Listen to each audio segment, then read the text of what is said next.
hari ku itariki 7 mu kwezi kwa 12 muri 2015 mu cyumba cy'urukiko cyari cyakubise cyuzuye.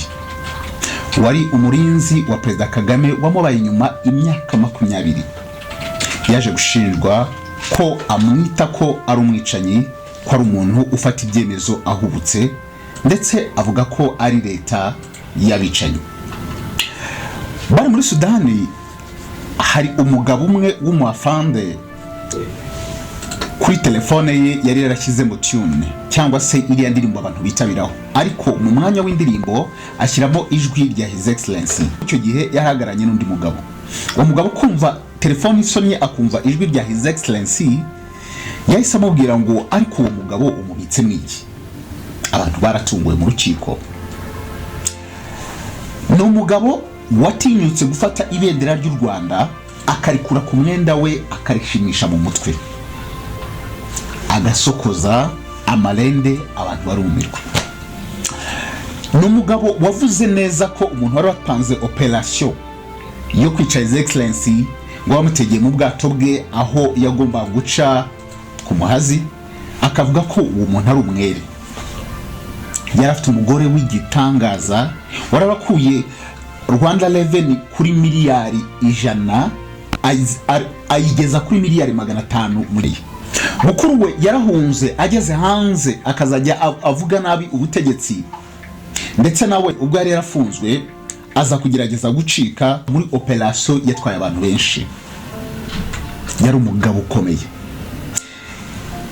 Yatangiranye na His Excellency mu ishyamba muri 90 amurinze, barazamukana bagera muri 2010 akimurinze. Yari wa wundi umenyaho H.E Kagame yaraye, Ivan yaraye. Yari wa wundi wari ugeze kwita abana ba His Excellency amazina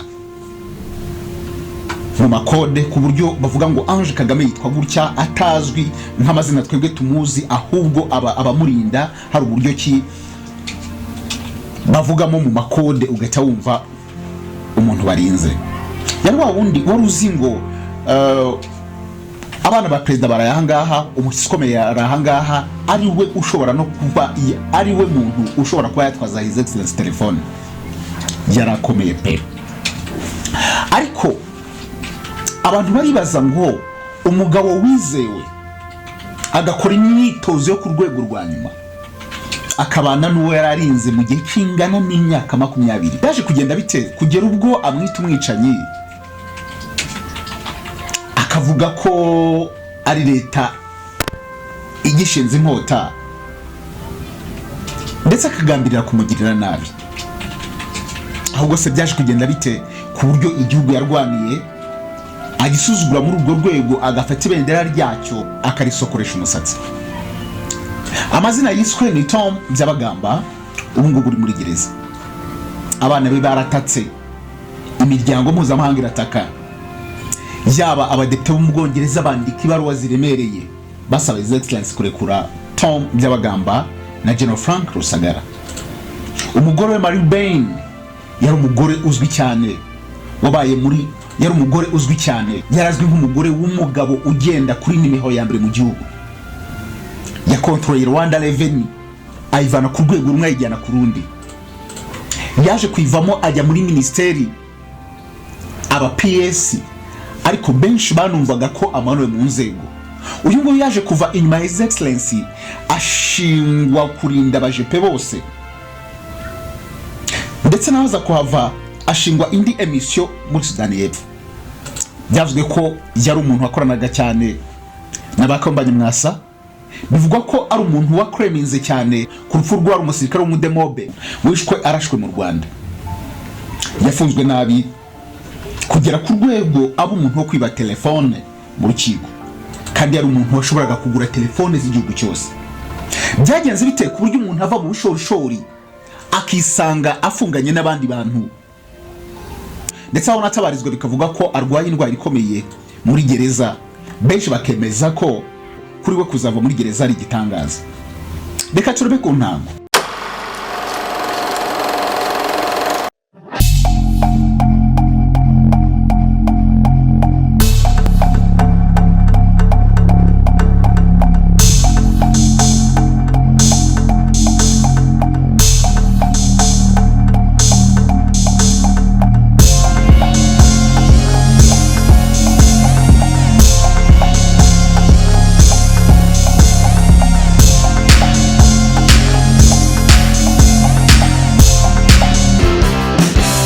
Wadao reka nongere mbifurize ibihe byiza hano kuri Kame TV Rwanda. Amazina yanjye ni Chris Kame. Ushaka kunyite Kanyamagambo, ushaka kunyite storyteller, ushaka kunyite kabara nkuru bitewe nuko ubishaka. Gusa what I know, I'm the best storyteller in Rwanda. Nshobora kukubwira inkuru yawe y'ubuzima bwawe ukumva ni nshyashya. Uyu munsi twazanye emission y'igitangaza. Ni umugabo wabaye inyuma His Excellency imyaka 20, ariko hari byinshi abantu batamumenyeho. Hari byinshi abantu batazi uko ubuzima bwe bwagiye buhinduka akava kuri urwego akajya ku rundi, ndetse nuko yaje kwisanga ahantu habi cyane. Uyu munsi akaba afunze mu buryo bubabaje cyane. Yitwa Col.Tom BYABAGAMBA. Amateka atangira muri 1967. Ushatse babyita ikinyejana cya 16 cyangwa se cya 19 bitewe nuko byita, ariko ababizi baza kutubwira muri comments. Uyu mugabo yavukiye ku babyeyi basanzwe nkuko twese tuvugira ku babyeyi basanzwe, ariko nanone bari barahunze itotezwa ryari ry'abatutsi ryakorerwa mu Rwanda. Benshi bakisanga mu buhungiro, bisanga mu gihugu cya Uganda. Yakuze ari umusore ukunze igihugu, yakuze ari umusore w'igitangaza, yakuze ari umusore wumva ko yakorera igihugu. Ntabwo amateka agaragara cyane ibyo yakoze mbere ya 90, bigaragara ko koko yabagaho ubuzima bwa gisirikare. Ariko mu mwaka wa 90 wari ushinzwe ubutasi bwa leta ya Uganda, ari wari Major Paul Kagame icyo gihe, yaramuhamagaye aramubwira ngo ngwino ngi nyuma dutangire emission cyangwa se dutangize gahunda yo kubohora u Rwanda. Yaraje mu ginyuma aramurinda, yamurinze guhera muri 90 urugamba rutangira. Ariko muri icyo gihe habaye ibintu byinshi. Ndakubisa akantu gatoya. Mu ijoro ryo ku ya gatandatu, ubwo indege ya President Juvenal Habyarimana yahanurwaga, hari ikintu abantu batamenye neza. Juvenal Habyarimana yari afite umuntu wari ushinzwe gusinya mission, cyangwa se yari umuntu ukora mu biro bya President, ari umuntu ushinzwe gusinya ordre de mission z'abantu bajyana na President. Ubundi ntago byari bizwi cyangwa se ntago byari byemewe, nibwo bwa mbere byari binabaye ko umugaba w'ingabo ajyana na President. Icyo gihe barajyanye ndetse na muganga we. Ariko ntago umugaba w'ingabo hari n'umurinzi umwe wavugaga ayo makuru, ntago bagiye mu ndege imwe, bagiye zari zisa n'izikurikiranye, ariko yari indege isa naho ari indege y'ubutabazi cyangwa se indege ishobora kuba yatabara mu gihe President igize ikibazo. Indege bazarahagutse zerekeza mu gihugu cya Tanzania. Bigeze mu masaha y'umugoroba, ubwo President aragiye kugenda, byabaye ngombwa ko indege ya President w'u Burundi igira ikibazo. Uri Juvenal Habyarimana wari inshuti na Ntaryamira aramubwira ati no, you know I've got you, worry not, muragenda mu ndege yanjye, nitugera i Kigali ntabwo muraza gukomeza. Hari umujepe umwe wari garde corps. Nituvuga garde corps ni wa muntu uburi ruhande, wa wundi ahindukira akabona, wa wundi umubwira ati President dore telefone, wa wundi uburi muri impande sahane sa ngo ni wari garde corps. Ariko noneho byageze mu gihugu cya Tanzania, baramubwira ati no, wowe urabizi urasigara ku ndege. Asigara kuri ya ndege nyine areba n'abapilote kugeza igihe boss aribuze kuzira. Igihe boss yazaga, indege y'abantu b'i Burundi byanze kwaka, then nibwo yababwiye ati no mwaza mukajya mu ndege yanjye. Kujya mu ndege uwari umuganga ndetse n'umugabo w'ingabo baze kwinjira mu ndege. Nibwo bwa mbere Juvenal Habyarimana yarinje mu ndege akayisokamo. Ariko icyo gihe hari amakuru yuko n'ubundi indege iza kuraswa. Gusa yari umugabo bakundaga kubwira ibintu ntavyumve. Habyarimana yari umuntu wabwiraga ati boss, this will happen, akabat no, kiwe ndikinani cyananiye abagome n'abagambanyi. Icyo gihe hari na proposition, hari indi proposition bari bamubwiye yuko ashobora kuba yagenda mu ndege, ariko iyo ndege ikaza ikagwa Igoma cyangwa se Bukavu, then akinjira n'amaguru, akinjira n'imodoka akagenda. Icyo gihe nta kibazo cyari kuba. Nibwo bwa mbere babonye Juvenal Habyarimana yinjira mu ndege n'umujinya, yinjira mu ndege n'umujinya rwose. Amaze kwinjira mu ndege arasohoka arabwira ngo ko mutinjira. Uwari umugabo w'ingabo aramubwira ati boss, nyine ngiye nabonye indege yuzuye, nashaka kugira ngo nitwarira agasima ndazana indege ya kabiri, nimara gutungana ndazana indege ya kabiri kugira ngo nitwarira agasima kuri makeya. Nta yandi magambo yarabwiye ngo monte mu Gifaransa. timuzamuke bahise binjira ariko noneho kwa kundi indege nyine yari yuzuye hari bamwe basigaye muri abo basigaye niwe watangaga inkuru abo ngabo babakuye aho ngaho babajyana muri Kilimanjaro muri hotel Kilimanjaro aho bacungiye umutekano wa leta ya Tanzania. Muri icyo gihe ibyo ngibyo byabaga indege yaraje ibyakurikiye mwarabyumvise. Muri icyo gihe umuntu witwa Tom Byabagamba yararinze His Excellency cyangwa se Major President Paul Kagame icyo gihe wari uri ku Murindi. Icyo gihe arimo kureba match ngira ngo zari za igikombe cya Afrika yari Senegal yari yakinye ngira ngo na Maroc icyo gihe ndetse na Ivan Kagame yari kumwe na His Excellency aho ngaho ku Murindi. Icyo gihe baje kumva inkuru umuntu witwa Tom Byabagamba n'umusirikare yarabyumvise bavuga ati okay ariko urugamba rurakomeza nyuma baza kubohora igihugu bahagarika na jenoside. Nyuma yo guhagarika jenoside yakomeje amurinda akiri vice president ndetse akiri na ministre w'ingabo kugeza ubwo yaje kuyobora inzibacyuho guhera muri 2000 kugera muri 2003 muri 2003 aza gutorwa amaze gutorwa atangira akazi gutyo.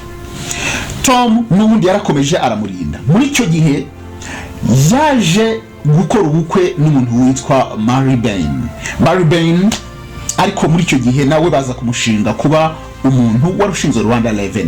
Mukuru we wa Tom yari umuntu wari ushinzwe ibiro bya perezida kugeza ubwo perezida bigeze no kumubaza mu nama abanyamakuru amubaza ariko perezida turabona akazu mu butegetsi turabona Mary Bain ari hariya mukuru wa Tom arakurinda ibintu nk'ibyo. Perezida aravuga ati njyewe nta kibazo na kimwe mfite azirungaza abantu bakora neza ntabwo kuvuga ngo ni ikene wabo mu gihe bakora neza nta kibazo ahubwo ikibazo cyaba uko badakora neza. Aranavuga ngo nanjye yaba mfite abandi bantu bakora neza ntabashyiramo. Aranavuga ngo bideri ahubwo munshakira umuntu wasimbura bideri muri Renfol. Icyo gihe byagaragaye President Kagame kari netre. Icyo gihe byagaragaje ko President nta ari netre abantu bavuga ati no ikene wabo. Gusa hari amateka hari bivugwa ko mu gihe Mary Bain yari mu rugo ari umuntu imodoka zo kuri Rwanda 11 zazaga kumureba ariko zagera mu rugo umuntu witwa Tom Byabagamba akavuga ati no izo modoka ntago nshaka kuzinjira. Zari mpamvu eshatu. Iya mbere yari uko mu rugo rw'umuntu urindana none umuntu nimeho ya mbere mu gihugu yagomba kuba afite umutekano avuga ati yenda ibintu bigomba kwinjira hano ngomba kuba mizi kuko byashobora ko umuntu aza mu modoka za Rwanda 11 ariko yagira mu rugo ugasanga hari ikintu kitagenda neza gutyo. Icya kabiri nuko imodoka ze we z'abantu navuga ngo nk'abajepe arizo yarize akavuga ati no izi ngizi nizo nizeye zishobora kugira gutya na gutya. So niyo yarafite byo kuvuga ngo ntabwo nshaka ko imodoka zo kuri Rwanda 11 zinjira mu rugo zaparikaga hanze. Amateka yarakomeje arazamuka bigera mu mwaka wa 2010. Mwaka wa 2010 ngira ngo ndaza no kubashyiraho akantu gatoya kagaragaza ukuntu abantu benshi bagiye bagenda harimo abantu bitwa ba Kayumba Nyamwasa n'abandi bagiye bava mu gihugu bakagenda. Mu mwaka wa 2010 navuga ngo abantu benshi baragiye ndetse bagiye kugwanya igihugu barimo abo bagahima barimo n'abandi ko byose nzagenda bavugaho umwe ku wundi. Icyo gihe nibwo umuntu witwa Tom Byabagamba wari garde corps wari uri hafi neza ya Perezida wa Repubulika yaje kwegezwayo ariko bisa naho bamuzamuye bamugira umuntu ushinzwe ya team ya Perezida. Bizari gitangaza bamwe bumvaga ko azamutse mu ntera ariko nanone abandi bakavuga ati no ntabwo azamutse nuko byari bimeze. Tom yakoze ako kazi atanamazeho igihe nyuma baza kumuha indi mission yo kujya muri Sudan ahagarariye ingabo. Uyu mugabo hari ikintu cyatangiye kugaragara ko atangiye gusa n'umarurwa mu nzego n'ubwo yarazamutse. Ubusanzwe ikigo Rwanda 11 Rwanda Revenue Authority ni ikigo kigira manda y'imyaka 5 mu Rwanda. Ngo uyu muntu akiyoboye akora imyaka 5 ashobora no kongererwa indi myaka 5 ariko itongerwa. Ngo ushobora gukora manda ebyiri. Uyu mudamu yararafashe ikigo ashyiraho uburyo strategy nyinshi z'uko abantu bashobora gusora, ashyiraho udushimwe ko abantu basoze neza ibintu nk'ibyo ngibyo. Yarafashe umusoro awukura kuri miliyaridi z'amafaranga y'u Rwanda, miliyari 100, arawuzamura ziba miliyari 500 mu gihe cy'umwaka. Akora imyaka 5. Yari umuntu wari warafashe Rwanda Revenue ayikora neza mu buryo bwiza. Ariko icyatangaje abantu nuko ataje kongererwa manda. Kandi ati no, umuntu wakoraga neza kucyo atongerera manda. Basi bamva naho ngaho bamugira CS muri ministeri. Muri Minecofin I think. Muri Minecofin n'ubundi yaragiye muri bya bindi by'imari, ariko ni hahandi abareba gutanga budget akavuga ngo ntanze amafaranga ibi nibi, ntago afite akazi gakomeye cyane. Umugabo nawe bamukuye kuri kuko UMUJEPE bamujyanye muri Sudan. Ageze muri Sudan kuri telefone igihe bari bamaze kubakira basohotse mu ndege, ashobora kuba ngo yaragize akantu kamushima mu mutwe, akura akantu k'ibendera hano ku mwenda kaba tuba tumeze nkaho ari akantu k'agakusi gafashe, agakuraho aratangira arishima mu mutwe. Kwishimisha mu mutwe aho ngaho ntabwo byahise bivugwa cyane, ariko iminsi yaragiye, iminsi iragenda biza kugira mu mwaka wa 2014. Mwaka wa 2014 none hari harimo ibintu byo kuvuga ngo abantu bari gukurikiranwa n'iki babanje gufata umuntu witwa Frank Rusagara, uyu yari general. Bamaze kumufata mu gihe kingana n'iminsi 5. Uwitwa Tom Byabagamba navuga ngo yari masanze we nawe yari muramuwe yaje gutabwa muri yombi. Amaze gutabwa muri yombi, nyuma baza kuvuga ko bashinjwa ibyaha bikomeye birimo kugambanira igihugu, gusebya umukuru w'igihugu, kugambira kugira nabi ubutegetsi, kuvuga nabi ubutegetsi n'ibindi byinshi. Mu gihe kingana n'umwaka n'amezi 6 nibwo yaje kujya mu rukiko. Hari abakoloneli bamushinje bari mu rukiko, baravuga bati wowe twakumvise uvuga ko ari leta y'abicanyi, uvuga ko president afata ibyemezo ahubutse, uvuga ko ubutegetsi ari ubw'abicanyi, ndetse ko azajya unabwira abasirikare ngese ngo mwakuna mu inkota. Ibyo byaramushinjijwe ari mu rukiko, ndetse no gusuzugura ibendera ry'u Rwanda. Umugabo isi yabaye nk'imwikaragiraho ari kumwe na muramuwe. Nyuma baza gukatirwa imyaka 20, Tom akatirwa 21, Frank Rusagara akatirwa 20. Icyakora baje gusa n'abajurira baza kubakatira 15 nta kundi kujurira.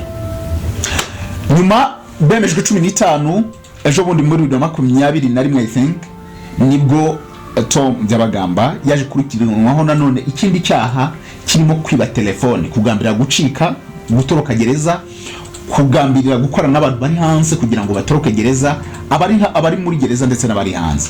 Cyo byavuzwe ko yibye telefone yo kugira ngo azajye avugana n'abantu ya Samsung G2, ndetse yiba n'indahuzo yayo cyangwa se charger yari iri mu rukiko.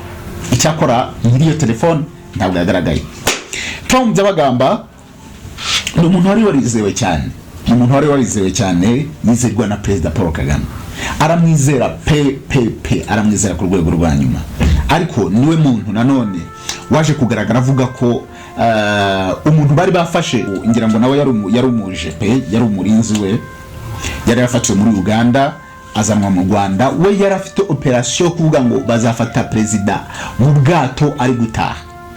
Ariko Tom yaje kumvikana avuga ngo uwo muhungu Joel Mutabazi nta kibazo na kimwe afite ngo numwere, ndetse aza no kuvuga ko hari umudemobe wari usigaye ifite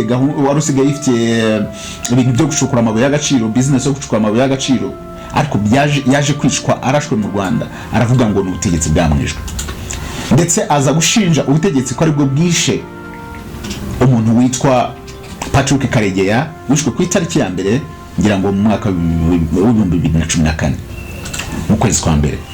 Ibyo byose yabishyize kuri leta y'u Rwanda, ndetse mu magambo avugaga bikagaragara ko yangaga umuntu witwa Perezida wacu, kuko hari umugabo wigeze yitaba telefone bari kumwe, aranje aramubwira ngo ariko umugabo mubitse mwiki. ibyo nibyo byatumye uyu mugabo ari mu rukiko, ariko byaje kugeraho imiryango ye irareklama, bavuga ko arwaye, bavuga ibintu byinshi, ariko nanone ndetse n'abantu bo muri Abongereza, abadepite bo mu Bwongereza baza kwandika impapuro bavuga ati ariko perezida warekuye umuntu uyu n'uyu ko arwaye, wakurikiranye ibi n'ibi. Byaje kurangira umuntu witwa Tom Byabagamba n'uyu munsi icyaha aracyagiye kurikiranyweho, aracyari kukiburana cy'imyaka 3, kiramutse kimyuhamye yazafungwa imyaka 18 uhere muri 2014 igihe afatiwe kugira muri 2024 imyaka 10 yarayirangije, ubwo yarasigaje indi myaka 8. Benshi bavuga ko ari umuntu utameze neza, urwaye, ugize gute. Urumva nyine ubuzima bwa gereza n'umuntu wari umenyereye kuba bukuru, ari umuntu wica agakiza, ari umuntu ugaragara kuri sport, ivuga ko ubuzima bwe bumeze nabi. Iyi emission y'uyu munsi nayihisemo yo kuvuga ngo mvuge kuri Col.Tom BYABAGAMBA kugira ngo nzaje mbyari ndabaguye ku mateka akarishye, mbereke uko umuntu ashobora kwizerwa ariko bikaza kurangira umuntu w'umuhemu. N'umuntu yarakwizeye imyaka 20, uzi amabanga ye, uzi umuntu umuvura, uzi aho abana be barara, uzi abashyitsi bamusura, uzi uko agenda, uzi uko agaruka, ibyo byose, ariko nimukaza kuba ari we nimero ya mbere umwanga. Tom BYABAGAMBA ubwo nguko nuko story ye yaje kurangira, biza kurangira nyine yisanze hagati y'umutenye ari kuburana ku byaha birimo kugambira nabi cyangwa se kugambira kugira nabi, kugambira kwangisha ubutegetsi we yarashinzwe kurinda. Wamwizeye imyaka 20 akamugira umuntu uri ku garde corps, uri ku uburi ruhande rwe, umufasha telefone, umwitabira abantu, umubwira icyo igikenewe cyose. Nuko emission ya Tom BYABAGAMBA imeze, nzagenge babwira impamvu izi nkuru tuzikora, abo kugira ngo tubabwire ese abantu bagiye babantu twamenye bavuye muri gahunda gute, ese nabo ni amateka kariye, ni story ye, kuko ngira ngo nta muntu utamuzi iyo story, nta muntu utayizi, yabaye vilo muri iyi emission. Ngewe mvuga abantu bakoze ama headlines, ngira ngo mvuga abantu bakoze inkuru zikaba nyine zikaba viral. So izo nkuru zo babwira mpera mu Rwanda, kuko nababwiye ngo nimushaka mu best storyteller mu Rwanda, I'm the one. Ndabwira storyteller, ariko nko nababwiye ndaza kugira ngo icyo kintu mu cyumve. Hari story n'ubundi nari nakoze y'abantu bagiye bava mu Rwanda muri za 2010, uko uwo Patrick Karegeya uko yishwe, mushaka kuba bamwe mutabizi, reka nyibashirireho kugira ngo mwumve, abantu mutakurikiye icyo kiganiro nicyo mu cyumve, kugira ngo muze kumva uruhererekane, kuko nicyo kiganiro cya mbere nakoze muri iyo emission yo kuvuga ngo ni nzajya vuga ku mateka karishye, niyo mateka karishye ya mbere nakoze, reka nyibashirireho kugira ngo nayo mwumve, kuko nari mbabwiye ngo Patrick Karegeya yavuze mu abango nibo bishe Patrick Karegeya, mushaka ko mutazi Patrick Karegeya uko bimeze cyangwa se uko yishwe, nacyo reka kibashyirireho. Ciao, amazina yanjye ni Chris. None ikintu cyatunga abantu cyaje kuba, yaje guhamagara telefone y'umwana witwa umukobwa wa Kabuga, aramubwira ati wowe waza mu gihugu nkagufasha kubona imitungo ya papa wawe, muzi neza ko Kabuga irafite imari zikomeye, yari umukire ufite ibintu mu Rwanda. Aramubwira ati waza, kandi ibyo yari marafuku. Bajya kumufata baramuzana bamujiza muri hotel. Bamuje muri hotel, wa mugabo David Batenga asigara hanze, barinjira, none kumbe barangije ngo mwahise amugonga 9. Amugonze 9, undashaka kugira ngo arwane amukuramo. Kwa kumugonga 9, undi amufata gutyo, aranika.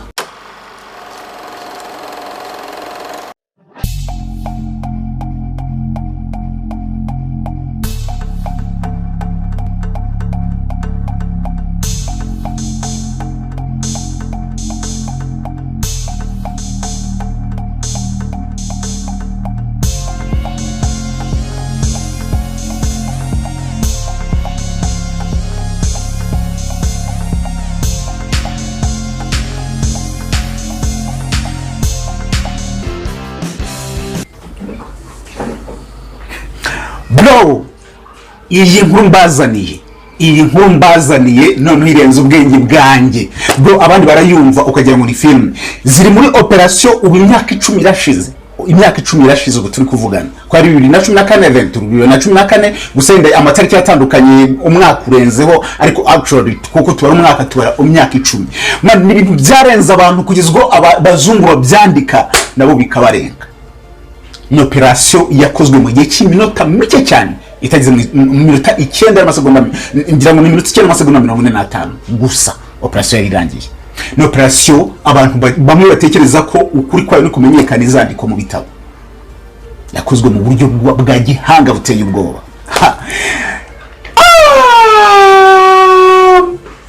Muranye rero nagira ngiyi, ibi ni mu buryo bumwe bw'ibiganiro nateguye kuzajya mbaha bwo mu operation nk'iki nakise ngo ni Rwandan operation. Iyi episode ya mbere tuvuga ku bintu ku ma operation yo mu Rwanda gusa, turakutsa tunavuga n'izindi nkuru za zindi zitangaje zagiye zibaho ku isi muri Afrika, ariko nanababwira n'izindi nkuru zigiye zitandukanye.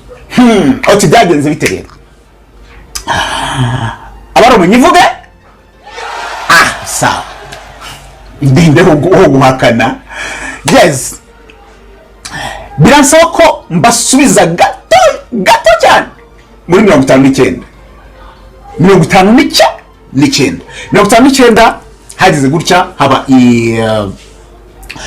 ubwoko bw'abatutsi baratotezwaga kugeza ubwo bahunga igihugu.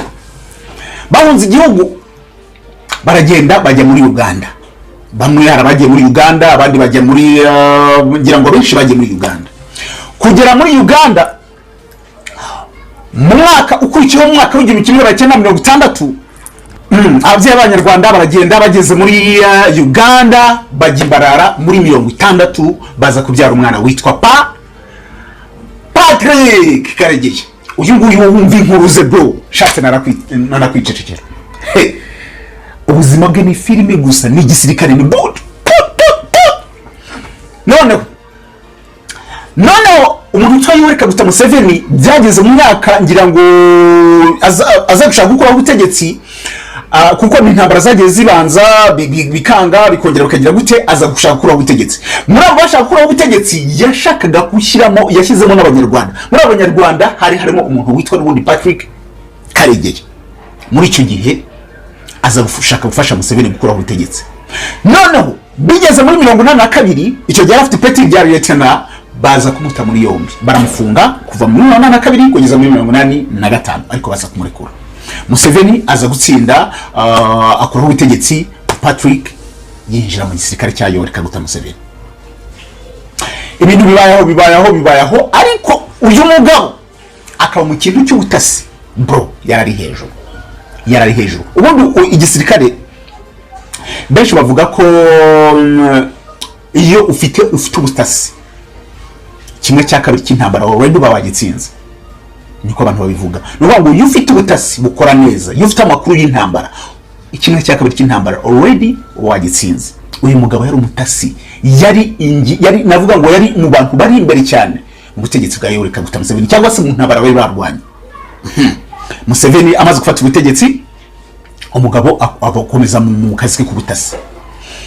Biza kuba ngombwa ko baza gushinga Abanyarwanda, ibyo byo murabizi, bari barameneshejwe, barabuhunza ari impunzi bashaka gutaha mu gihugu. Ngira ngo ibyo murabizi uko Habyarimana ntago yenda nza kubiga ko mabagira ati u Rwanda n'ikiraho cye cyuzuye, ngombwa ko bashaka kwinjira bakoresheje ingufu.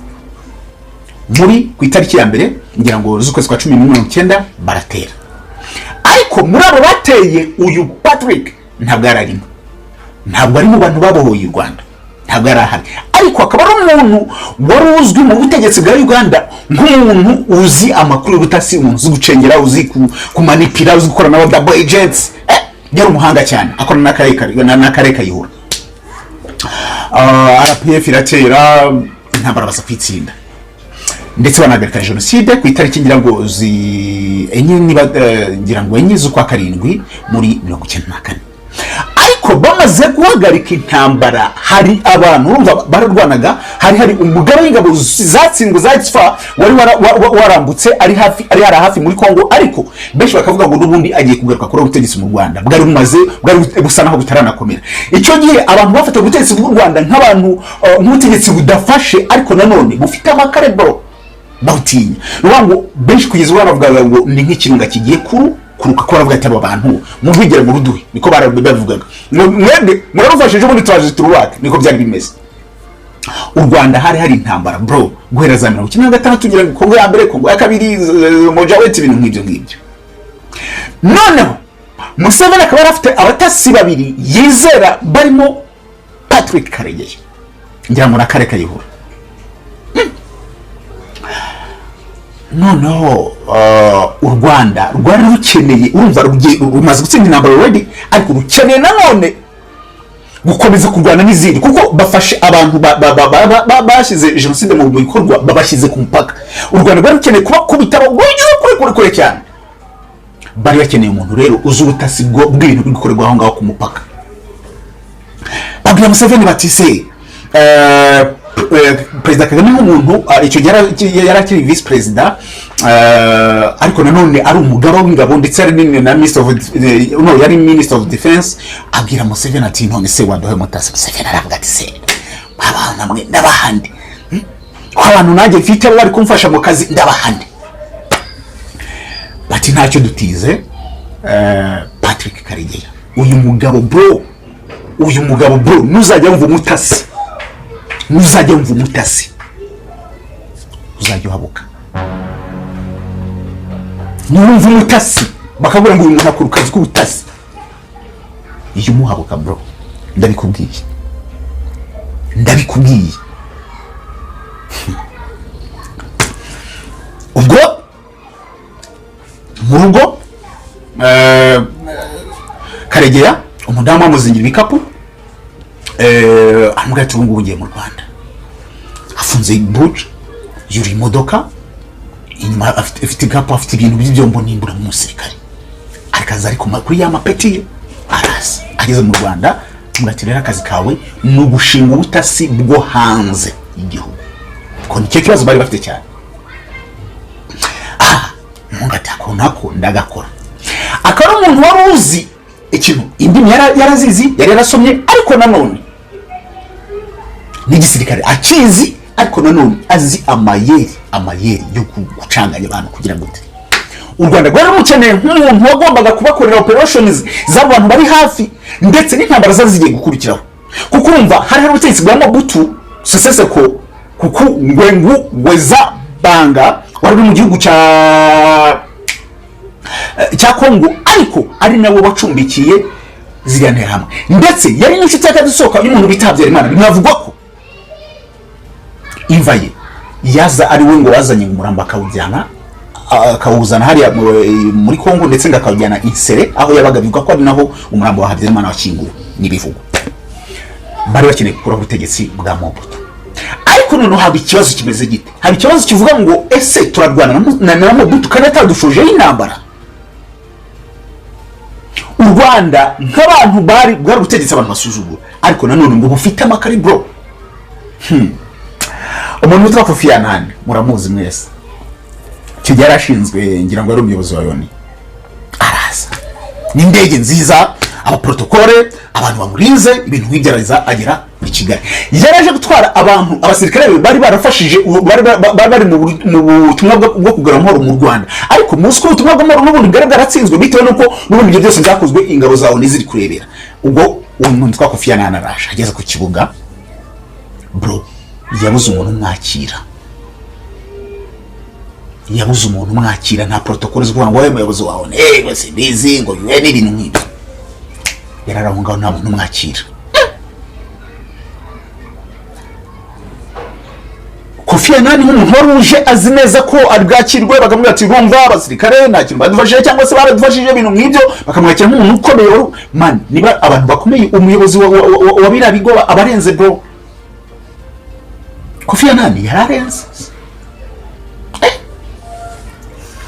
ahageze aravuga ati saba abantu nta n'ikintu yari afite cyo kubabwira yarabaga abantu akona bari kwishaza cyangwa se ko abona abantu bari bahari ariko abantu bari kwishaza ko ibintu byari bimaze gukorwa kandi ziranga zikareba abantu zikirukanka bro zikirukanka ngo tujye gusubira iwacu ngira ngo hari amavideo mwagiye mubona cyane n'urugero ugasanga abantu bazira casque bleu nta kintu zagiye zikora akona abantu bari kwishaza nta muntu waje kumwakira ari protocol n'abantu bari bamuzanye baragenda mushakira ahantu abari ngira ngo bavugana n'abayobozi umwe babiri ahita yongera aragenda u Rwanda rwari rukeneye gukura umuntu bita Mobutu muri Kongo ariko none bakeneye ko Mobutu ari we ubatangizaho intambara. Baza ngo byagenze bite? Abahungu indege y'igisirikare cya Kongo ngira ngo yari buzira nyine ziba kuri patrouille, kuko urumva mu Rwanda hari amaze kuba ibintu navuga ngo ni genocide, kandi abantu bari kwinjira n'intwaro n'iki hagombaga kuba indege zigomba kuba ziri gukora patrouille mu kirere cya Bukavu. U Rwanda rurayirasa, bayirasira icyangugu, babaze kuyirasa batadekara ngo baravuga ngo bayirashe par accident. Dore ngo Mobutu nawe yari umuntu yareretse marshal, nivuga marshal ubyumve marshal. Ubona baravuga ngo iyo igihugu gifite marshal ntabwo kigomba gutabarwa mu gihe cyatewe, nicyo yabivuze. Iyo umuntu dekara nka marshal bivuga ngo intambara zose bayazirwana zose weya. U Rwanda rumushotoye haba rero intambara ya mbere ya Kongo. U Rwanda rugira ikibazo kimaze gutya, baravuga ngo none tugiye gukuraho Mobutu, nitumukura hagahita hajyaho undi muntu nawe akatuzonga nka kuriya. Dukeneye umuntu wacu tugomba gushyiraho. Baricaye ngira ngo barabayobozi nka 5 baricara. Baravuga none ninde muntu tubuze gushyiraho hariya ku buryo atazadutesa. Icyo gihe Kabarebe yari mu bantu b'imbere bari kurwana ziriya ntambara, ngira ngo ibitembe yakore muri Kongo abantu twese turamuzi mu kuri asabiyoti. Baravuga batari ko hari umugabo wari umaze iminsi akeneye ibintu by'impinduramatwara, uwamushyiraho ashobora kugira ikintu agira kandi akazajya twumva. Ati uwo ninde? Uwo yari umuntu bita Kabila. Pere ntabwo ari uriya, ntabwo ari Joseph. Kabila ntabwo yari muri Kongo, nta n'igisirikare yari afite. Baravuga ati noneho ntitumuhamagare, ahubwo reka tujye kumureba muri Kongo, muri Tanzania. Baragenda umuhungu bamusanga yibereye Zanzibar ku mazi, ibyana byikaraga. Zanzibar none ari ibyana by'ibyarabu byaravukiye aho ngaho byiza bifite ibibuno bigira gute, yibereye muri twatuzo, yiryamiye muri, urabona twatuntu two ku mazi, yiryamiye ameze gutya. Abana bagenda bamukoraho ibyanwa n'ibiki. Ahagaze ajya kubona yumva umuntu amukozeho. Ntumaze ngo bamugezeho gute, bamutwakinze gute, kuko ntibamuhamagaye. Amuga ati ngo nujye gufata ubutegetsi, ngiye kuba perezida. Ati hujya, ati namba James Kabarebe baramuha namba, aramuvugisha ati ibintu bivuga n'ibyo, ati wino rwose ufata ubutegetsi. Abana bakubise ishoti ati toka. Babana bati bigeze rete, oya mwemuretse. Kabila abari rukansi ageze Kinshasa.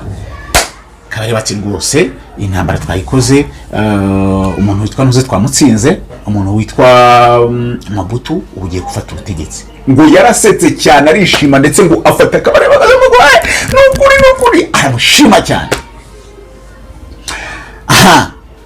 Ubwo yari Kongo ya mbere.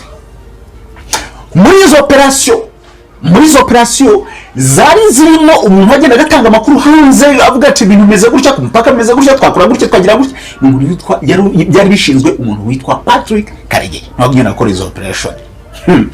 None rero haza kuba Kongo ya kabiri. Kongo ya kabiri byagenze bite? Wa muntu tuva ko bamushyize ku butegetsi, bamaze kumushyira ku butegetsi, ashaka kuvuga ngo arashaka gukuramo abanyarwanda bose, ngo afite ubwoba ko bazamukuraho. Aza gukora ikintu kimeze gutya, aza kubwira abanyarwanda ngo nimutahe. None harangije arabwira ngo nabateguriye indege iza kubatwara. Yari afite gahunda imeze gute? Yari afite gahunda yo kuvuga ngo nibaze kugenda muri ya ndege, nibaze kugera ahantu bahite ya ndege bayirasa abanyarwanda bose bapfiremo. Kabarebe yari umugabo w'ingabo muri Kongo. None aravuga ati mwese mwajyamo nta kibazo, ya makuru abanyarwanda baza kuyamenya. None aramubwira ati oya, ati ahubwo twajyana n'abandi bawe bakaduherekeza nta kibazo. Undi ati ndabaherekeza gute? Aramubwira ati none ntabwo twagenda, ahubwo twajya muri operation. Icyaje kuba Kabiraje kubona ko ibyo bintu biza kumushyira muri risk arabyanga noneho ashaka kuvuga ngo ayirukana abanyarwanda ku ngufu nibwo yahise rero indi ntambara bise ngo ni Kongo ya kabiri. Kongo ya kabiri none iza mu bya bihugu by'inshuti za Kabila birimo za Sadek birimo za Ngora birimo za cya. Noneho aho niho Patrick Karegeya noneho yaragiye kubona akazi gakomeye. Patrick agiye mu bihugu bya Sadek bije gukora nazo operation yo kurwana n'u Rwanda na Rwanda rugiye gufashwa yenda gushaka barabatizwe na Uganda icyo gihe. Noneho nibwo arakeneye kugira ngo agire information zo muri Sadek byanga bikunda agomba kugira abantu manipulating abo muri Sadek kugira ngo bazajye bamwe information ziturutse muri Sadek. Abo bantu bari bagiye kuba nk'aba double agent kuko buri gisirikare cyose giye gifite abamaneko bo hanze bagiye nabo bimeze gute bafite intwaro zingahe bafite amabatanga bimeze gute. None uyu mugabo Patrick yari umuhanga cyane arangije arabikora manipulating ku buryo bazajya bamwe information ahubwo ngo Sadek yagaze intambara irarota irabaye u Rwanda ruza gutsinda intambara ndetse kugeza nubwo bakwiye ingabo zabo ingabo z'u Rwanda zirataha ibintu nk'ibyo. Uyu mugabo bakomeza bamushinga akazi ko kuba ubutasi. None muri reka naza kwibeshya neza ngira ngo umwaka ngira ngo ni muri za 2 kangahe yaje gutabwa muri yombi. Ntabwo mbwibika neza ndabishyiraho ngaho. Yaje gutabwa muri yombi. Amaze gutabwa muri yombi bamushinja ko yasuzuguye, bamushinjaga nyine amakosa yo mu gisirikare. Ntabwo ninjira mu bintu bya balance za gisirikare. Baramushinja. Ariko baza kumukatira amezi 18 aza kuyarangiza. Ndetse mu kuyarangiza aza kongera kumera nk'umuntu uticujije udasabye imbabazi. Kandi niba ari ikintu gisirikare bagendera bro, ni ikintu cyitwa ngo discipline. Discipline wabivuze mu gisirikare no buri general bro. Cyane cyane igisirikare cy'umwuga nka RDF ndiyicuza ntanekana ko nyine hari ikintu ari kosa mbese ngerekana kwicuza kwe. None ikintu cyatunga abantu cyaje kuba yaje guhamagara telefone y'umwana witwa umukobwa wa Kabuga. Aramubwira ati wowe waza mu gihugu nkagufasha kubona imitungo ya papa wawe. Muzi neza ko Kabuga irafite imari zikomeye yari umukire ufite ibintu mu Rwanda. Aramubwira ati waza kandi ibyo yari marafuku. Binavugwa ko hari company yari igiye gukora ibintu by'imihanda ngo banasenyara ku Kimicanga yaje gufata iryo soko yaritsindira. Ariko Bendesen yari company y'umuntu witwa Kabuga ariko bifashijwemo n'umuntu witwa Patrick Karegeya. Aho ngaho yari yatangiye kujya muri za ntambwe. Baza kuperereza baragenda barabimenya ariko mu buryo busa n'ubutaramenyekanye neza. Bro uyu mugabo ari umuhanga amfere mu umugabo mu masaha y'umugoroba ahagana saa 10 ari mu rugo na informu aba ashiza agakapu gatoya rwose karimo utuntu karimo udupapuro utuntu duki n'amafaranga make yarabikuza ajya mu modoka ye. Atwara imodoka aragenda mari yinjira Uganda aza kuhava ajya South Africa. South Africa aho ngaho yari kisagenda aranuma yongera kuvuga. 2010 uwitwa Kayumba nawe arahunga operation zababwira nawe musangayo. Amaze kumusangayo mu minsi yaje gukurikira baza gushinga umutwe wa RNC bisego ni Rwanda National Congress. Uyu mugabo akaba arafite connection y'abantu bakomeye cyane kuko umva yafite abantu bo muri Sadek bahandi yajya kura za information baba double agent bari bamuzi bari barakoranye nubwo barabanze icyo gihe ariko yarafitemo connection. Ikindi umuntu witwa uyu president wa H.E yari inshuti cyane y'akadosoka n'umuntu witwa Patrick Karegeya. Niwe wasabiye Afrika y'Epfo mugati noneho mwana dufasha kuko icyo gihe bisa naho Afrika y'Epfo ifite deni bya Tanzania ko bari yarabifashe cyane mu bintu bibazo by'abari barimo. Noneho bagomba kumwumva bakamufasha umuntu witwa Patrick Karegeya. Patrick Karegeya rwose ashyirwa hariya ndetse ashyirwa ku rutonde rw'abantu bazajya bahembwa umushahara mu gisirikare cya South Africa kandi ari umunyarwanda ari impunzi. Barangije banamuha abantu bazajya bamurinda bro. Yarameze neza bashinga umutwe kandi bagezeyo none bavuga ati ibintu byashyushye mani. muri iyo myaka hahunga abantu benshi, hahungagira ngo bagahima n'abandi bari bafite amaposta akomeye bro, bari bafite amaposta akomeye cyane.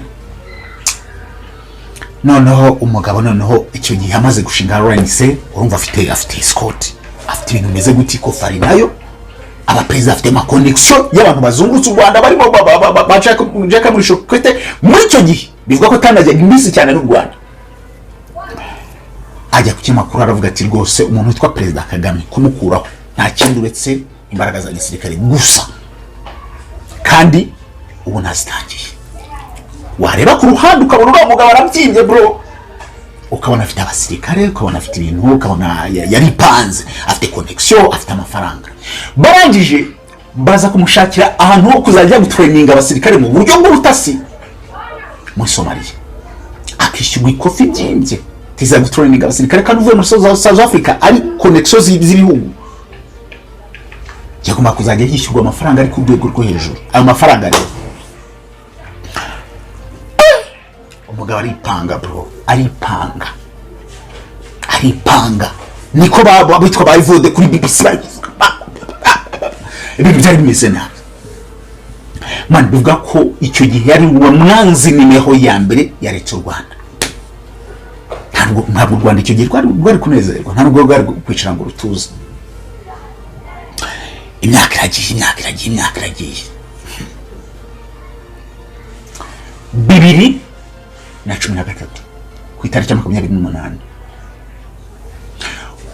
umuntu witwa inshuti ya Patrick witwa Apollo, umucuruzi w'umunyarwanda papa bro, afite kofi n'imodoka yanditseho Apollo kuri plaque. mani zira plaque kugira bakwandikeho izina ryawe, ngira ngo mu Rwanda sinzi niba ngira ngo biremewe, ariko byishyurwa amafaranga menshi. ngira ngo mu bindi bihugu ngira ngo mbo naho cyane mu bindi byumva ko ari mu Rwanda, ngira ngo bishyurwa buri kwezi babishyura miliyoni y'amafaranga y'u Rwanda kugira ngo bashyire plaque, bashyire izina ryawe. urumva umuntu wishyura amafaranga miliyoni ku kwezi ya plaque bro, abarenze. ubundi umukire ngira gutya ncishijwe bugufi namwe. umugabo arafite ikofi ariko ari inshuti y'umuntu bita Patrick. yaje kumuhamagarira ati sha rero nshaka kuza kurangiza umwaka wa 2013 muri South Africa. karijyana nk'umuntu w'umushuti we aravuga ati oh why not. uwo mugabo ngo yarasanzwe agenda akajya kurara mu rugo kwa Karegeya, ariko kuri iyo nshuro amwatoya ndashaka kuba muri hoteli. umuntu w'umugabo bakusanga abandi mu rugo, oya kandi ifite amafaranga, arumva mu rugo n'iki oya shaka kuba ndi muri hoteli na privacy yanjye ari sawa. Patrick ati nta kibazo. amushakira hoteli nziza cyane iri ku rwego rwiza rw'inyenyeri 5 bita Michael Angel Tower. bro, amufatira icyumba cya 905. umugabo atega RWANDA agenda agera ku kibuga, undi yajya kumufata. ariko Patrick wari afite umushuti we, niba navuga ngo ni mubyara we cyangwa se n'umwishyiko we, bita David Batenga. muri iyo minsi yari umuntu wakundaga kuba adropinga Patrick nk'umukire yicaye inyuma, yafashe ku kanyirayo, undi nawe ari imbere atwaye umukire. bajya kumufata baramuzana bamwishyira muri hoteli. bamwishyira muri hoteli, wa mugabo David Batenga asigara hanze barinjira. none kumbe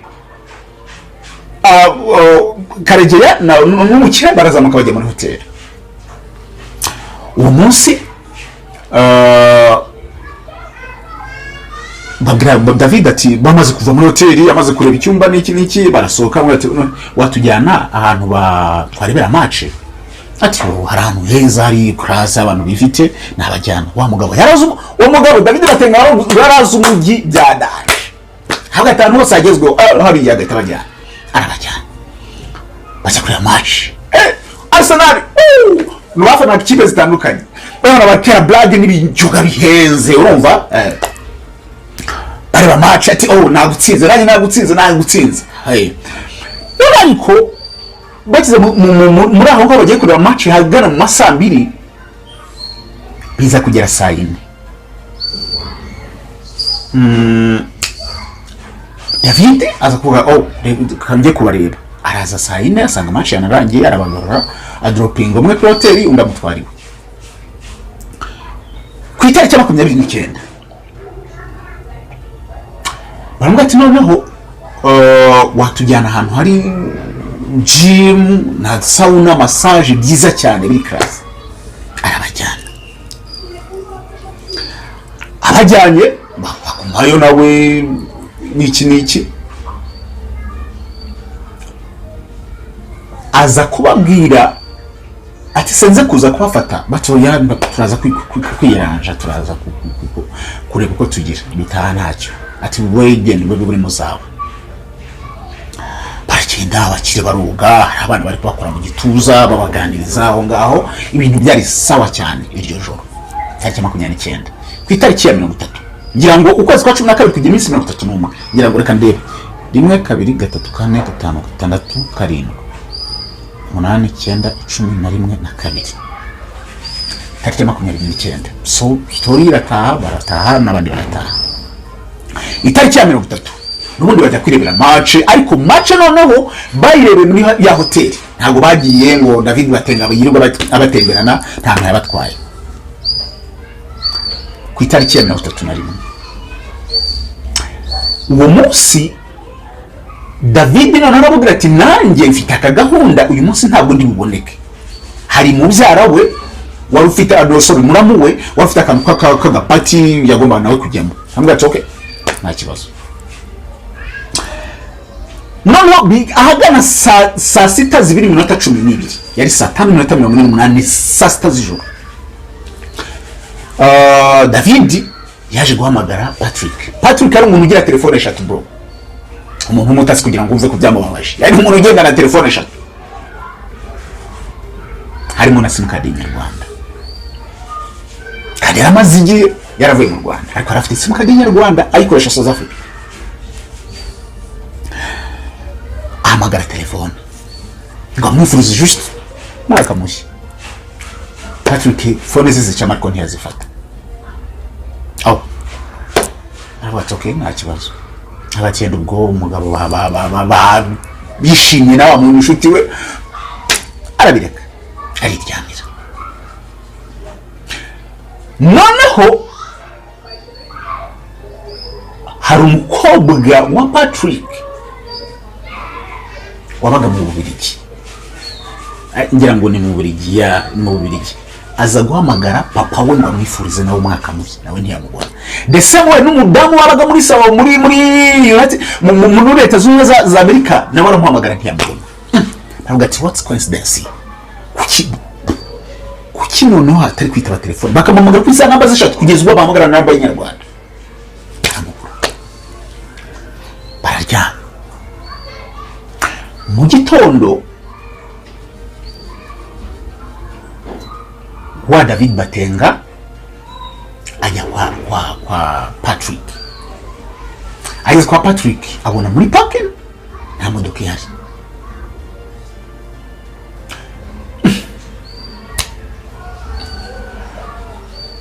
akora ku rugi akoze ku rugi abona urugi ntabwo rufunze yinjiye ajya ngo mu cyumba agiye mu cyumba asanga uburi burashashe umugabo cyo ko yagiye ntabwo ati basha kuba baraye kuri hotel ajyayo agiye kuri hotel asanga imodoka ya Patrick yaparitse ariko gatoya sumi inyuma gato iryo joro ngo bavana n'uwo muntu wiswe Apollo baragiye icyo gihe ntabwo barebye match n'ibiki baratemberera bisanzwe nk'abakire baranje barataha batashye ngo bageze mu cyumba amuherekeje umuntu urumva n'umushyitsi wawe umuherekeje wa mugabo amakinga sure ko Patrick ari we winjiye mu cyumba bwa mbere. Nuwango niba umugabo arinjiye bwa mbere uje nyuma ni makinga sure ngo nakinze cyangwa sinakinze. Bikavuga ko hari icyumba cyari nimero 105 cyarebanaga na 905 byari byumba umva kimwe kiri kuri side ikindi kiri kuri iyi ngo harimo abantu bagera muri 3 bari bafashe icyo cyumba bireba. Ngo bamaze kwinjira umwe ngo asize umuryango udafunze none ngo babandi ngo bava muri cya cyumba barinjira muri cya cyumba. Bari abasore bibigango bro bahagaze nibaba barabikoze. Barinjira ngo bagere mu cyumba batangira kumuganiriza bisanzwe. Hari inzoga aho ngaho bari bashyize ku meza nyine murumva amahoteli ahenze z'umukiriya bo ngo hari igishuka ngo cyari kiri mu kabati bo bari babikoze before kumva umushyitsi wari mu cyumba bagiciye. Hari n'umugozi. Babasore barinjira bicara ku gitanda utangira kuzajya bareba kuri telefone. Meze bitese bro ati ni sawa ko nabamenyeze twaje kubasura nyine. Barangije ngo mwahise amugonga 9 amugonze 9 undashaka kugira ngo arwane amukuramo kwa kumugonga 9 undi amufata gutyo aranika anize ariko ngo none hunga amaraso kubera kumva bamwirega urumva ni bisore ngo amaraso agenda azamuka no kubera ko kurwana iki shati ndani iki niki amaraso arazamuka azamutse bafata kagatambara bagamushyira mu mazi mu kanwa bakamushyize mu kanwa kugira ngo ataza gusakuza. Barangiza bafata volume ya televiziyo barayizamuka. Za telefone z'eshatu na za message calls ngo bo barabibonaga ko hari abantu bari guhamagara bahita bazitwara eshatu. Umugozi ikiziriko na cya gitambara kivuye amaraso bashyira mu kabati bakina biroko. Bivugwa mu gito ako kanya hari imodoka ya ambasade y'u Burundi yesitera kuri ya hotel nako Ange Towers. Abagabo baraza bahita bajya kuri airport ngo batakina biroko. Ahangaha niwo iyi nkuru igera ikabucanga. Bagiye inkuru ifite version ebyiri. Bamaze kugenda wamukiriye we ngo arafite indege y'umunsi ukurikiye ntabwo yagize urumva yashyizeho don't disturb nakantu bashyira kuri hotel ku buryo n'umuntu uje gukora amasuku adashobora kudisturbinga umukiriya asiko umukiriya yenda araryamye cyangwa se ari busy n'utundi tuntu.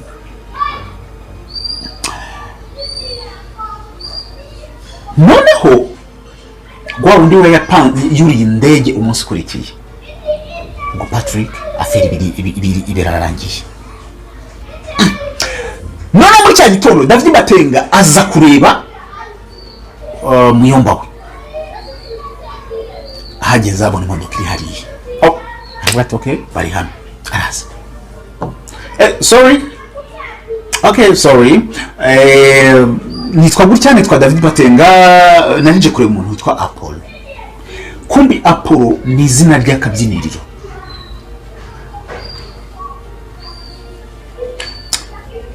Baraya mu bitabo Apollo nta mukiriya ntawe dufite hano. Yumva biramucanze asubira inyuma.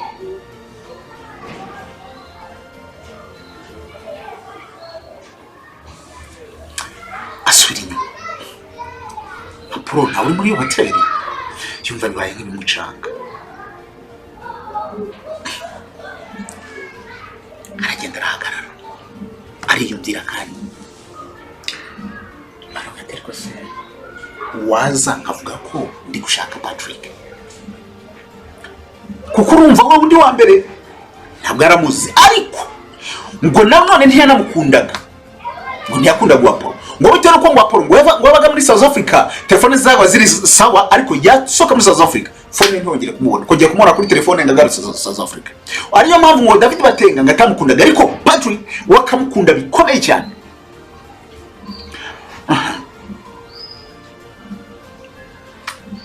Ariyumvira akanya gatoya arazabwira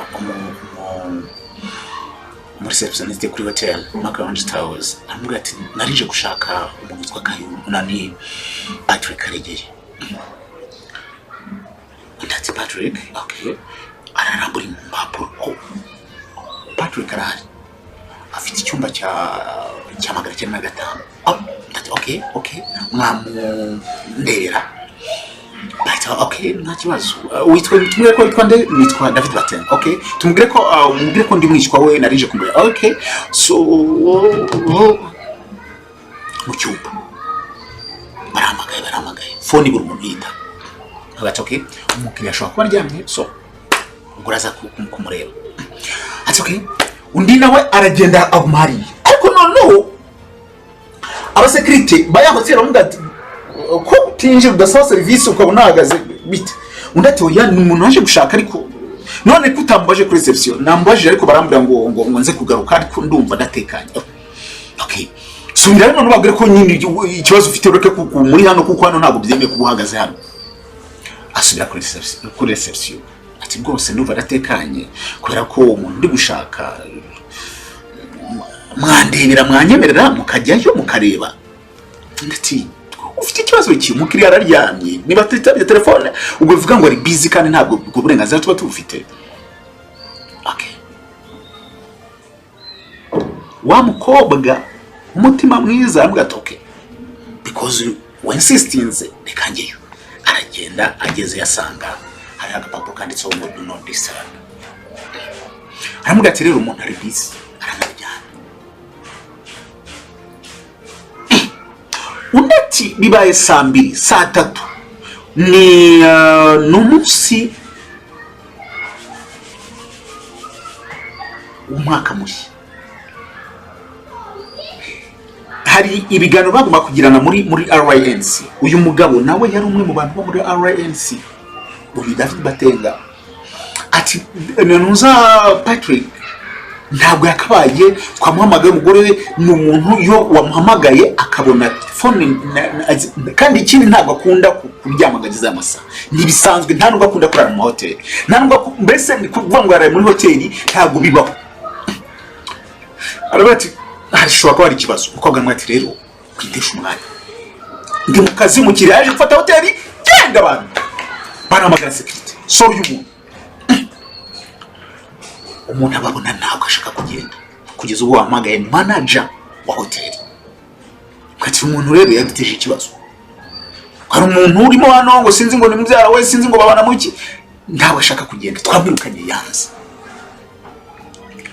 Manager araza ati none uwo mukiriya se bimeze gute muhamagara? Baramuhamagara phone ntiyayitaba. Ari mu cyumba cya kangahe magana cyenda na gatanu. Okay, ajyayo agezeyo asanga koko hariho do not disturb. Barakomanga umuntu yafungura. Noneho buri ibyumba bya hotel iyo umuntu ashyizeho do not disturb, noneho buri ibyumba bya hotel iyo umuntu ashyizeho do not disturb ntabwo uba wemerewe kwinjira mu cyumba kabone nubwo waba uri umuyobozi w'icyo cyumba w'iyo hotel.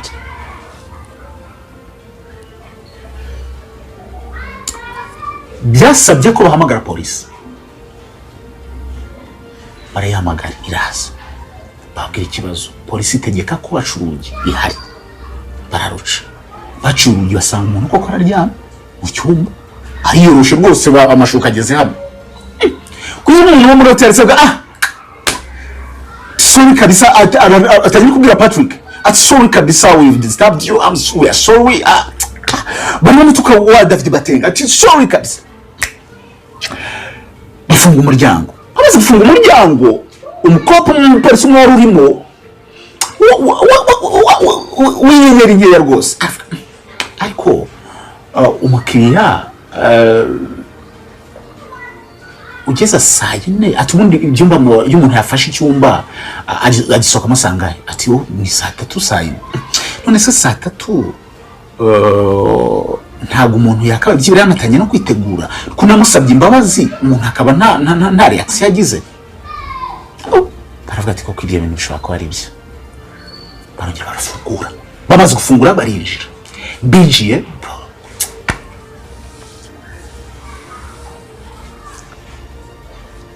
bakuraho ya mashuka bakuye amashuka basanga ishati yazamutse amaraso yaje mu mazuru ariko kubera ko ntabwo yari wonye neza kuba nuko afungura icyumba ukaba uhagaze ku muryango ariko kure ntabwo yari babonye bareba mu mazuru no ku muntu wasanga ari amaraso hano hari ikibazo bahita batangira gucekinga basanga hari umugozi ngo n'igitambara biri mu kabati na ya nzoga iri aho ngaho bro barebye babona amaraso yakamye na cya gitambara n'ubundi amaraso yaratangiye gukama hano hari ikibazo bahita boss ngo wari ukuriye ako gatimu kari kaje aho ngaho atahamagara umujyi wa Johannesburg umuntu ukuriye polisi aho ngaho mubane bro barabana bashyiraho amantuza ama barriere baravuga ati umuntu wakoze ibintu kumusiga hasi hejuru South Africa rero ni igihugu giteye imbere mani bahamagaza abandi bantu bo muri bashinzwe ibintu by'iterabwoba bazanye indege pro barabana babura umuntu operation ngira ngo bayikoze masaha hafi 48 bari gushaka umuntu wishe Patrick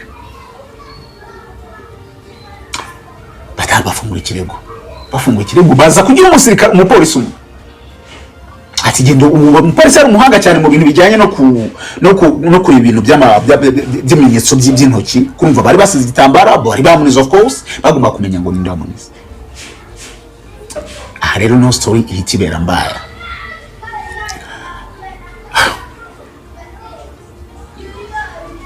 kukiriyo famille rogati n'u Rwanda tine president w'u Rwanda iki icyakora na ministre w'intebe icyo gihe Dr.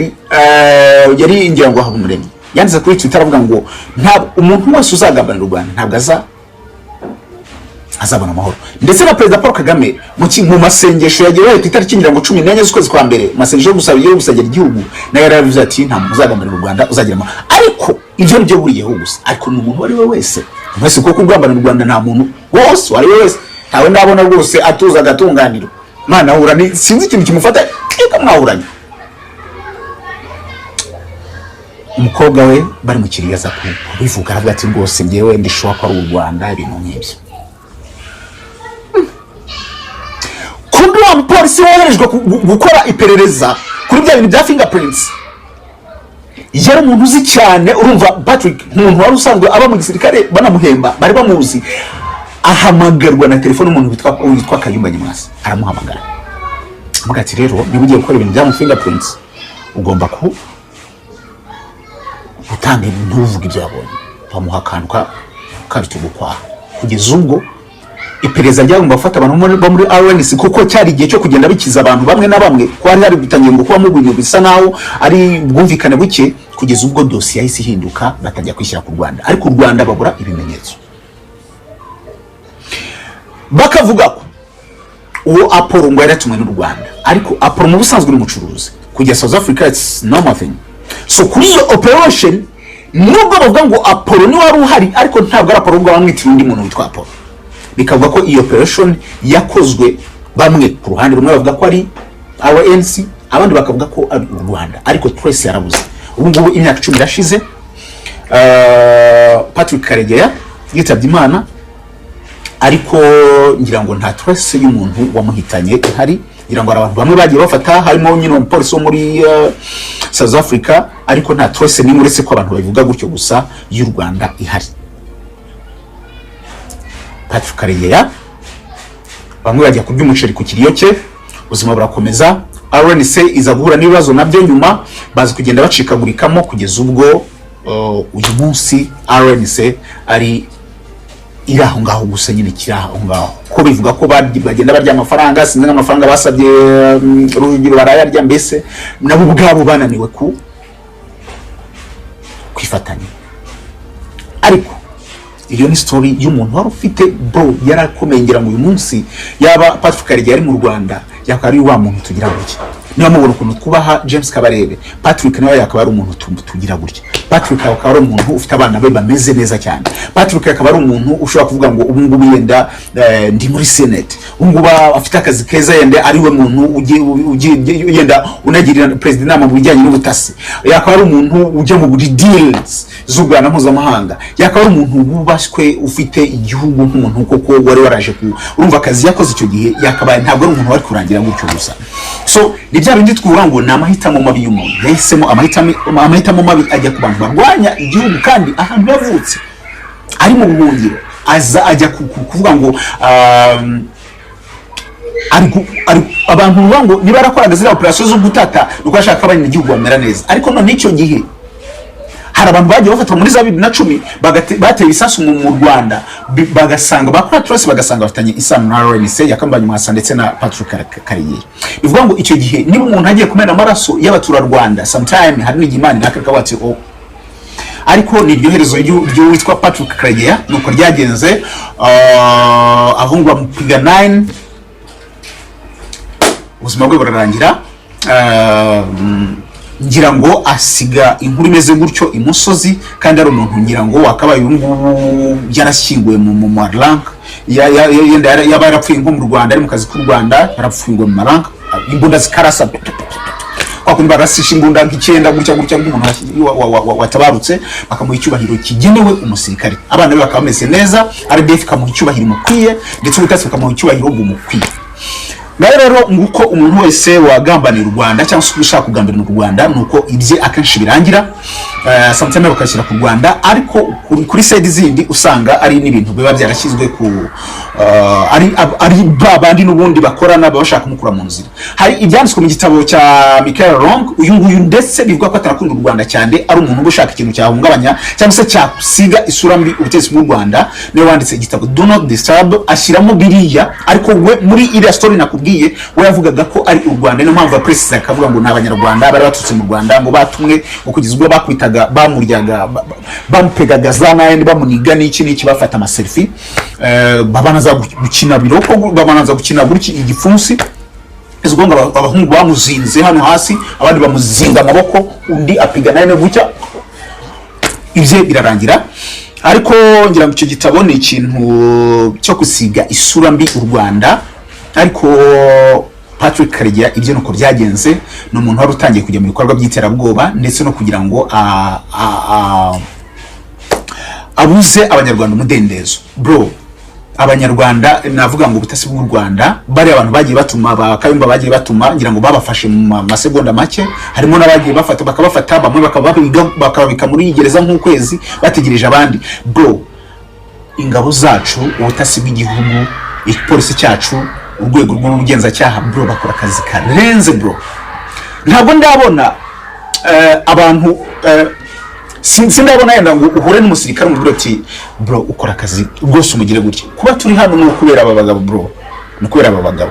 Niba ukunda igisirikare cy'u Rwanda, uha agashira akazi bakora, arika muri comment twigendera muri operation ya mbere ya Rwanda operations. Zagira baha operation nyinshi, bini biganiro natangiye by'uruherekane, nzaje nyine babwira kuri buri kantu, ariko nababwira story z'ahandi zagiye ziba uretse z'u Rwanda, zagiye nashyiramo n'izindi kugira ngo tugende tuva mu bwiza tujya mu bundi. Ndabashimiye. Amazina yanjye ni Chris Kame, kugira ngo tubane mu muryango mugari uzajya ukurikira ibiganiro nk'ibi bya Rwanda operation n'izindi operations nyinshi, uzajya ukanda akazogera kugira ngo tugende tubana mu buryo bugiye butandukanye. Ndagushimiye. Amazina yanjye ni Chris Kame. Komeza kugira Imana n'amafaranga ndetse n'igihugu n'umutekano ndetse no kugira ubuyobozi bwiza bw'u Rwanda bwa RPF, ingotanyi wewe n'intore izurusha intabwe, His Excellency Paul Kagame. Ndetse nkwibutsa ko muri 2017 inshuti y'abato, inshuti y'abasaza, waduha umutekano, watwubakiye igihugu ari gutya. Ndashimiye.